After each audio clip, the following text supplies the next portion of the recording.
तो दोस्तों आज हो गई है 6 जुलाई और जो बड़ी खबरें हैं, मुख्य समाचार हैं, एक एक करके चलेंगे। तमाम बेहद बड़ी अपडेट्स आप तक आगे इसी वीडियो के माध्यम से पहुंचाएंगे, इसलिए लगातार हमारे साथ आगे इसी वीडियो में बने रहिएगा। तो वहीं दोस्तों, खबरों की तरफ चलने से पहले आप लोगों से एक छोटा सा निवेदन है कि अगर आप लोग भी जबरदस्त तरीके से किसान आंदोलन के समर्थन में खड़े हैं और तीनों ही विवादित कृषि कानूनों को रद्द करने की मांग करते हैं तो अभी इस वीडियो को लाइक कीजिएगा, अपना समर्थन दर्ज करवाइए और चैनल को सब्सक्राइब करके बेल के आइकन को जरूर दबाइएगा दोस्तों। और किसानों के समर्थन में कमेंट बॉक्स में कमेंट कीजिएगा। जय जवान जय किसान। पहली बड़ी खबर की तरफ चलते हैं। राफेल डील पर फ्रांस में जांच बैठते ही इधर रंजन गोगोई ने साधी चुप्पी। मीडिया पूछता रहा, सवाल नहीं मिला जवाब। आप लोगों को बताते चले, राफेल डील पर फैसला सुनाने वाले सुप्रीम कोर्ट के पूर्व मुख्य न्यायाधीश और वर्तमान में राज्यसभा के सांसद रंजन गोगोई ने इस मामले पर कुछ भी कहने से इनकार कर दिया है। द टेलीग्राफ की खबरों को आधार माने तो पूर्व चीफ जस्टिस से जब राफेल डील के मसले पर नए फ्रांसीसी घटनाक्रम पर प्रतिक्रिया मांगी गई तो वह मौन हो गए। मालूम हो कि वर्ष 2018 में राफेल सौदे की जांच के लिए दायर याचिका को जस्टिस रंजन गोगोई की अध्यक्षता वाली खंडपीठ ने ही खारिज कर दिया था। और वहीं जब राफेल घोटाले की फ्रांस में नए तरीके से जांच शुरू हो गई है, वैसे में सवाल रंजन गोगोई पर भी उठने लगे हैं। ना सिर्फ रंजन गोगोई के फैसले पर बल्कि रंजन गोगोई के चरित्र पर भी, क्योंकि जिस तरह से उन्होंने केंद्र की मोदी सरकार के पक्ष में फैसला सुनाया और रिटायरमेंट के बाद राज्यसभा के सांसद बन गए, उससे न्यायपालिका की गरिमा तो गिरी ही है, चीफ जस्टिस जैसे पद की गरिमा भी यहाँ पर काफी कम हुई है। ये यहाँ पर दोस्तों देख सकते हैं कि अब यहाँ पर रंजन गोगोई पूरे फंसते हुए नजर आ रहे हैं। एक और बड़ी खबर जान लेते हैं। महाराष्ट्र से दोस्तों बड़ी खबर सामने निकल के आ रही है, जहां पर बीजेपी को लगा है तगड़ा झटका। बीजेपी के 12 विधायक विधानसभा से 1 साल के लिए निलंबित किए गए हैं। स्पीकर को गाली देने का है आरोप। जी हां दोस्तों, महाराष्ट्र विधानसभा में स्पीकर ने भारतीय जनता पार्टी के 12 विधायकों को 1 साल के लिए निलंबित कर दिया है। सभी विधायकों पर सदन में हंगामा करने का आरोप लगाया गया है।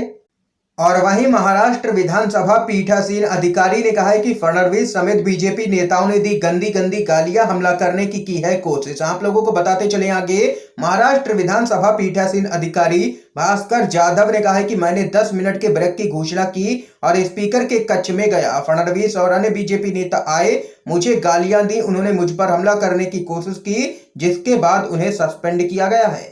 ये यहाँ पर दोस्तों देख सकते हैं कि बीजेपी विधायकों पर कड़ी कार्रवाई की गई है महाराष्ट्र के अंदर। एक और बड़ी खबर जान लेते हैं। आरजेडी स्थापना दिवस पर लालू यादव की हुंकार, देश को तोड़ा जा रहा है, मिट जाएंगे लेकिन टूटेंगे नहीं। आप लोगों को बताते चले, राष्ट्रीय जनता दल के 25वें स्थापना दिवस पर आयोजित समारोह का पार्टी के अध्यक्ष लालू प्रसाद यादव ने दीप प्रज्वलित कर औपचारिक शुरुआत की और इस मौके पर उनके निशाने पर रही है केंद्र की मोदी सरकार। लालू यादव ने कहा है कि आज देश आर्थिक संकट से जूझ रहा है, इसके साथ ही सामाजिक ताने बाने को तोड़ा जा रहा है।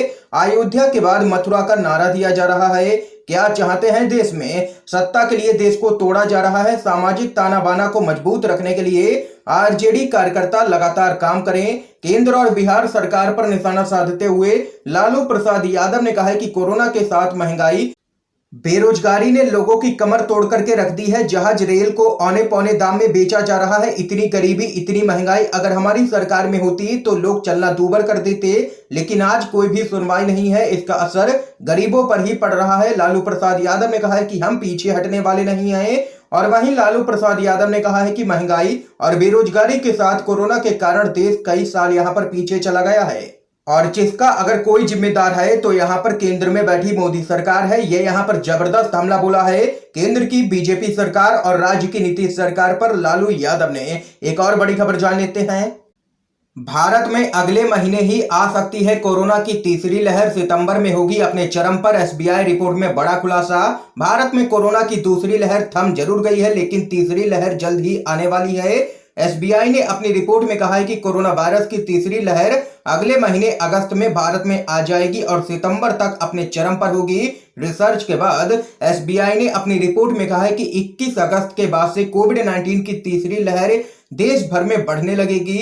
लोगों को चेताते हुए रिपोर्ट में कहा गया है कि भारत में अगस्त में कोविड-19 की तीसरी लहर आएगी और सितंबर में अपने पीक पर होगी तीसरी लहर।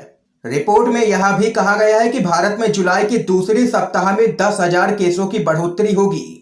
ये यहाँ पर एसबीआई की रिपोर्ट में बड़ा खुलासा हुआ है। तीसरी लहर जल्द ही आने वाली है, अगले महीने तक आ सकती है, ये यहाँ पर कहा गया है। एसबीआई की रिपोर्ट में एक और बड़ी खबर सामने निकल के आ रही है दोस्तों, जान लेते हैं।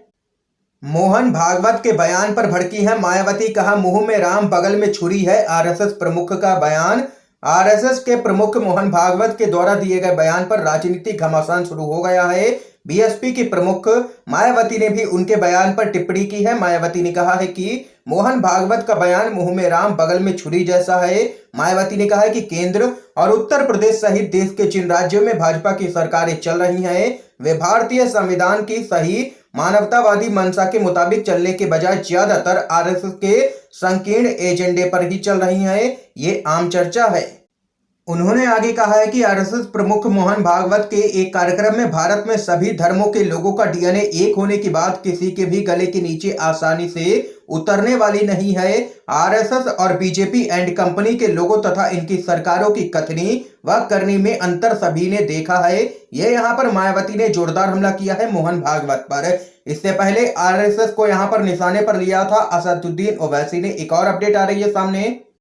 पेट्रोल डीजल की बढ़ती कीमतों को लेकर के मुख्यमंत्री ममता बनर्जी ने पीएम मोदी को लिखी है चिट्ठी। टैक्स घटाने की है मांग। आप लोगों को बताते चले, पेट्रोल और डीजल की बढ़ती कीमतों को लेकर के पश्चिम बंगाल की मुख्यमंत्री ममता बनर्जी ने पीएम नरेंद्र मोदी को एक चिट्ठी लिखी है। इसमें उन्होंने मांग की है कि केंद्र की तरफ से पेट्रोल और डीजल पर जो टैक्स लिया जाता है उसको कम किया जाए।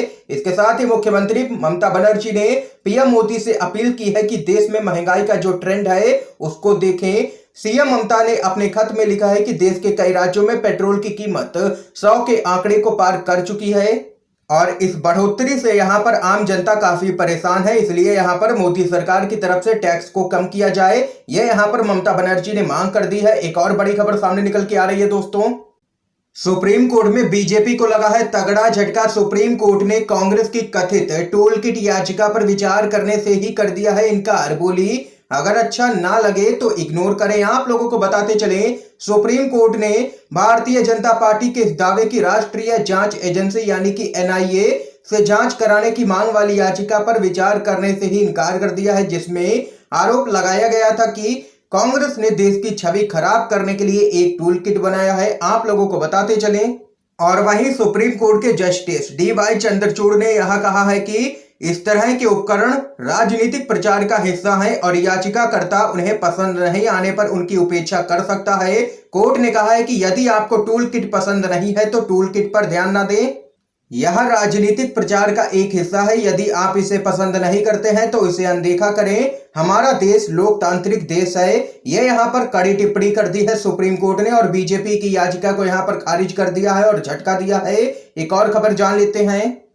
राहुल गांधी ने विधायकों को दिल्ली किया है तलब। बिहार कांग्रेस में बगावत की खबर से आलाकमान परेशान है। आप लोगों को बताते चले, बिहार में कांग्रेस विधायकों के संभावित टूट की भनक मिलते ही राहुल गांधी ने सभी विधायकों को दिल्ली तलब किया है। कांग्रेस के सूत्र बता रहे हैं कि कांग्रेस के सभी विधायकों को 9 जुलाई को दिल्ली तलब किया गया है। इस दौरान राहुल गांधी सभी विधायकों से बात कर उनकी समस्या सुनेंगे। सूत्रों के अनुसार आप लोगों को बताते चले, कल ही राहुल गांधी ने बिहार कांग्रेस के प्रभारी भक्त चरण दास से मुलाकात की थी। इसमें बिहार को लेकर के लंबी चर्चा हुई है। दरअसल मामला नीतीश कुमार के ऑपरेशन कांग्रेस से जुड़ा है। कांग्रेस आलाकमान को भनक मिली है कि नीतीश कुमार ने अपने दूतों के जरिए कांग्रेसी विधायकों पर डोरा डालने का सिलसिला तेज कर दिया है, जिसको लेकर के अब यहां पर कांग्रेस का आलाकमान यहां पर एक्टिव हो चुका है और राहुल गांधी ने सभी विधायकों को दिल्ली कर दिया है तलब। एक और खबर जान लेते हैं। राष्ट्रपति से मिला है टीएमसी का डेलीगेशन। तुषार मेहता को सॉलिसिटर जनरल के पद से हटाने की मांग। जी हां दोस्तों, तृणमूल कांग्रेस के सांसदों के एक प्रतिनिधिमंडल ने राष्ट्रीय राजधानी में राष्ट्रपति रामनाथ कोविंद से मुलाकात की है और तुषार मेहता को भारत के सॉलिसिटर जनरल के पद से हटाने की मांग की है। टीएमसी के सांसद महुआ मोइत्रा ने कहा है कि हमने अभी राष्ट्रपति से मुलाकात की है और एसजी तुषार मेहता के कार्यालय को लेकर के उन्हें एक ज्ञापन सौंपा है। हम एसजी के तत्काल इस्तीफे की मांग करते हैं। ये यहाँ पर कहना है टीएमसी की सांसद महुआ मोइत्रा का। एक और बड़ी खबर की तरफ चलते हैं। पूर्व राष्ट्रपति प्रणब मुखर्जी के बेटे अभिजीत मुखर्जी टीएमसी में हुए शामिल। कांग्रेस के टिकट पर लड़ चुके हैं लोकसभा का चुनाव। आप लोगों को बताते चले, पूर्व राष्ट्रपति प्रणब मुखर्जी के बेटे अभिजीत बनर्जी ने टीएमसी ज्वाइन कर ली है। कोलकाता में आयोजित एक कार्यक्रम में अभिजीत मुखर्जी ने टीएमसी के नेता पार्थ चटर्जी की मौजूदगी में टीएमसी की सदस्यता यहां पर ग्रहण की है। अभिजीत मुखर्जी ने साल 2012 और 2014 में कांग्रेस के टिकट पर बंगाल के जंगीपुर लोकसभा सीट से चुनाव लड़ा और जीत हासिल की। 2019 में भी उन्हें इसी सीट से कांग्रेस ने टिकट दिया, लेकिन जीत नहीं पाए। यहां पर वह देख सकते हैं, बड़ी अपडेट है। एक और खबर की तरफ चलते हैं। गुपकार गठबंधन की मांग, विधानसभा चुनाव से पहले बहाल हो जम्मू कश्मीर राज्य का दर्जा। आप लोगों को बताते चले, people's alliance for Gupkar declaration ने कहा है कि जम्मू कश्मीर में विधानसभा चुनाव राज्य का दर्जा बहाल होने के बाद ही कराए जाने चाहिए। आप लोगों को बताते चले, गुपकार गठबंधन ने एक बयान में कहा है कि गठबंधन के सदस्यों ने नेशनल कॉन्फ्रेंस के अध्यक्ष फारूक अब्दुल्ला की अध्यक्षता में श्रीनगर में उनके आवास पर मुलाकात की है और बयान में आगे कहा गया है कि पीएजीडी के सभी सदस्यों ने दिल्ली की बैठक के परिणाम पर निराशा यहां पर व्यक्त की है। एक और बड़ी खबर आ रही है सामने निकल के। भाजपा सरकार ने अपने 100 झूठ में एक नया झूठ, वृक्षारोपण को भी जोड़ दिया है। अखिलेश यादव का जोरदार हमला। समाजवादी पार्टी के राष्ट्रीय अध्यक्ष पूर्व मुख्यमंत्री अखिलेश यादव का कहना है कि भाजपा सरकार ने अपने 100 झूठ में एक नया झूठ, वृक्षारोपण को भी जोड़ दिया है। उन्होंने कहा है कि मुख्यमंत्री का दावा है कि उनके कार्यकाल में 100 करोड़ पौधे लगाए जा चुके हैं, लेकिन एक दिन में ही 25.51 करोड़ पौधे रोपने के दावे के बाद यह देखना दिलचस्प होगा कि सबके बावजूद उत्तर प्रदेश में हर तरफ हरियाली क्यों नहीं छा पाई है और प्रदेश का वन क्षेत्र दोगुना चौगुना क्यों नहीं बढ़ गया। अखिलेश यादव ने ये यहाँ पर जोरदार हमला योगी सरकार पर बोला है और यहाँ पर जुमला सरकार करार दिया है योगी आदित्यनाथ की सरकार को। एक और अपडेट आ रही है सामने। यूपी से दोस्तों बड़ी खबर सामने निकल के आ रही है। जिला पंचायत अध्यक्ष के बाद अब चुने जाएंगे ब्लॉक प्रमुख। 8 तारीख को नामांकन, 10 जुलाई को मतदान। आप लोगों को बताते चलें, यूपी में हाल ही में जिला पंचायत अध्यक्ष के पद के लिए चुनाव संपन्न हो चुके हैं। जिले के बाद ब्लॉक की सरकार चुनने के लिए मतदान की तारीख का ऐलान यूपी निर्वाचन आयोग ने कर दिया है।